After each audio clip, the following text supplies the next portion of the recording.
Hello friends, and welcome to another video. I'm Jeanette with Vivo Vintage Designs. So you know what time it is. It is Christmas card time. So I was playing around and I created this painting and I liked it and I wanted to try something a little bit different. So I am working on Fluid 100% cotton watercolor paper. This size is 6 by 8 inches. It's 140 pound and it's perfect for making Christmas cards. I did tape the sides with a little washi tape, and then I cut out a shape from a piece of scrap paper, traced it onto my watercolor paper, and then I took a piece of another piece of scrap and I cut a piece out that is approximately, it doesn't have to be perfect, but it's about 1 inch wide. And what I'm going to do now, and of course if I can find my pencil, you can use whatever size, whatever shape ornament you want. It doesn't have to be a teardrop like this one. It can be any shape you like. So now what I'm going to do is I'm going to hold it at an angle, my scrap piece of paper against my ornament, and I am going to very lightly draw some lines. And then I'm going to draw one on the bottom. Then I'm going to move it down to that line and draw another at the bottom. And this way they are evenly spaced and they're all going in the same exact angle and direction. So there's no crazy lines, and that should do it. So now what I'm going to do is I am going to round these lines. So this is the center of my ornament here. I'm going to kind of round these up a little bit.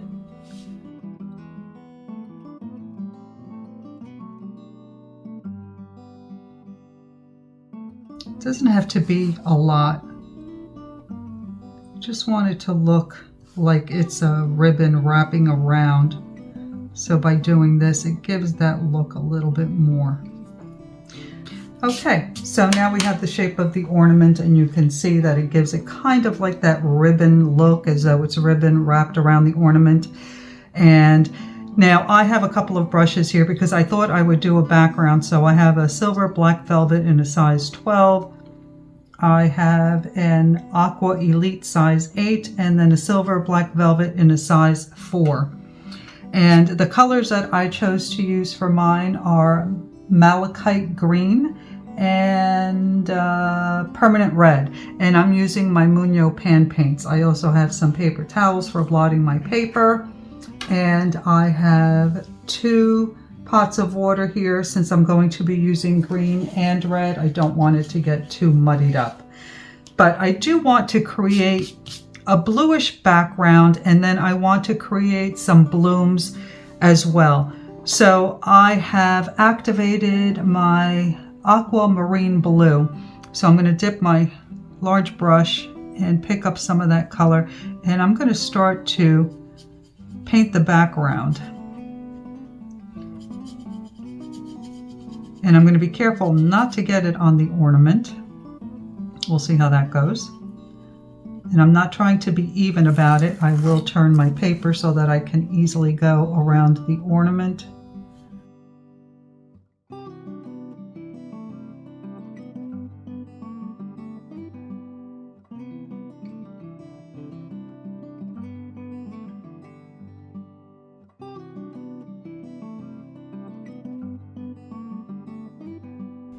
Okay, so now I am going to get some salt so that I can spread it around and we'll get a really nice effect.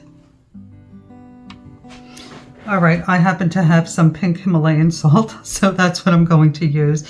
And I'm just going to sprinkle it on the paper here and there. Hopefully it's still wet enough, because you don't want it to be too wet, but you don't want it to be dry either, because then it doesn't work at all. So what happens is that the salt starts to absorb the color, and you get these really interesting effects. And I think that's enough. So now we have to wait for this to completely dry. I don't recommend drying it with a dryer because then the effect is not the same. Let it dry naturally. Be patient. We'll come back in just a moment.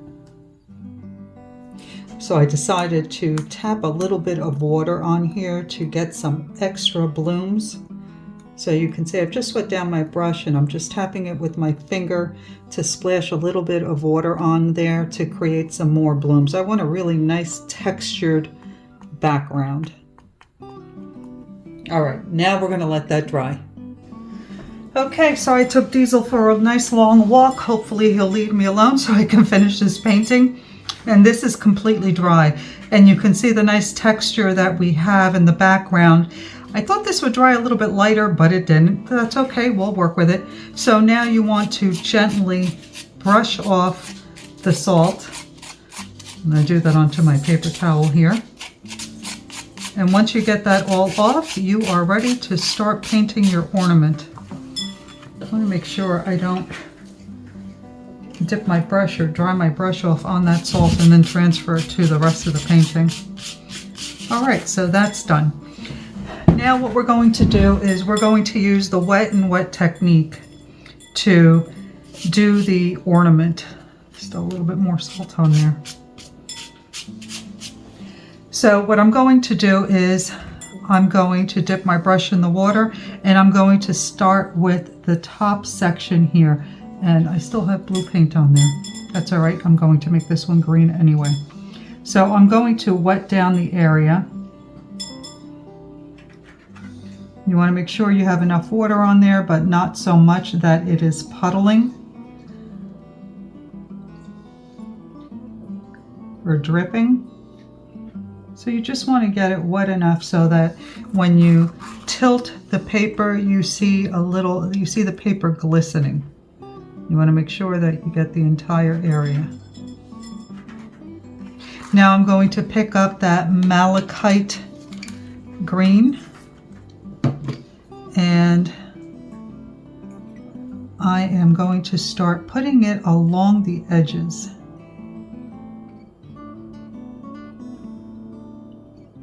And I'm just going to go around that entire section, putting this color down around the edge very carefully. And if you feel more comfortable, you can use a smaller brush.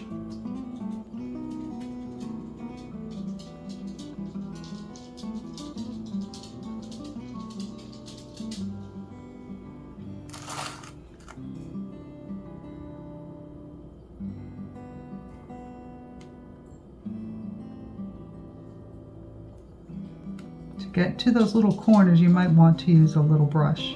That's up to you, whatever you're comfortable with. Then I'm just going to bring it up to the pencil line.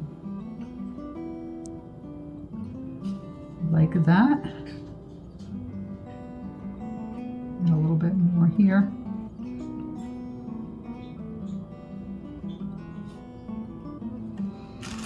And that's all I'm going to do. Now I'm going to move down. I'm going to skip a space and come down to this space here, and I'm going to repeat that same process.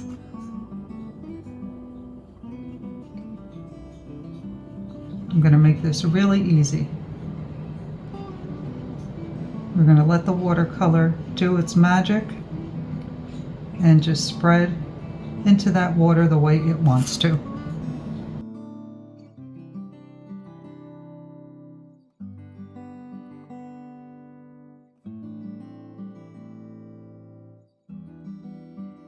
All right, so now our green is dry. We're going to switch to red, and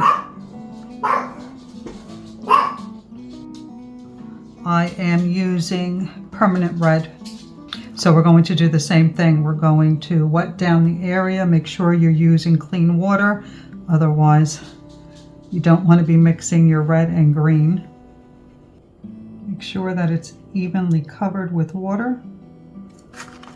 Hold it up to the light if you're not sure, because usually you can see the water glistening on the paper and you can see if you missed any areas or anything at all, or if it's even. And we're going to start the same process.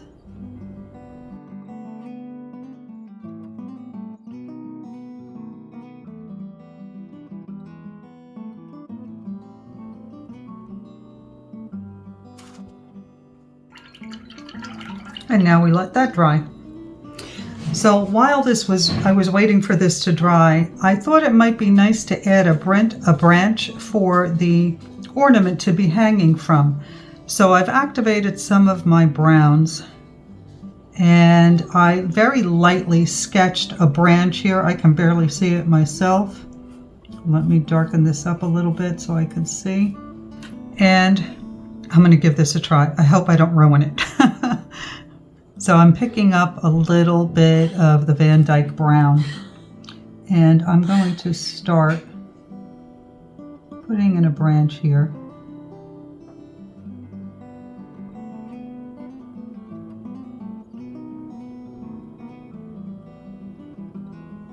I'm going to clean my brush off a little bit, and I'm going to take that color, kind of bring it up. To voiceover because Diesel had a temper tantrum and wouldn't stop barking because he wants attention. Anytime I pick up a paintbrush, I swear it's like having a child. So I sped up the video and I'm doing a voiceover, and I'll explain what I'm doing. I'm picking up a heavy consistency of the Van Dyke brown. I'm cleaning my brush in the water, and then I'm running it across that dark consistency that I put down so that it appears a little bit lighter on the top of the branch. Then I'm picking up the heavier consistency again, and I'm adding it to the bottom of the branch to create a little shadow and a little depth. And now I'm using 3 different greens to create the pine needles for these branches. I'm using the malachite green, then some sap green, and then I added a little bit of purple to the malachite green to darken it even more. And I'm just using the tip of the brush and then flicking the brush to create these pine needles. And you can see this is turning out really well. I'm very happy with the way it looks. So now I'm switching, I think, to the sap green, and I'm putting in a few lighter colored pine needles. And the reason you want to do this is because it gives the painting more depth. It doesn't make it look so flat. If you use just one color, it'll look very flat.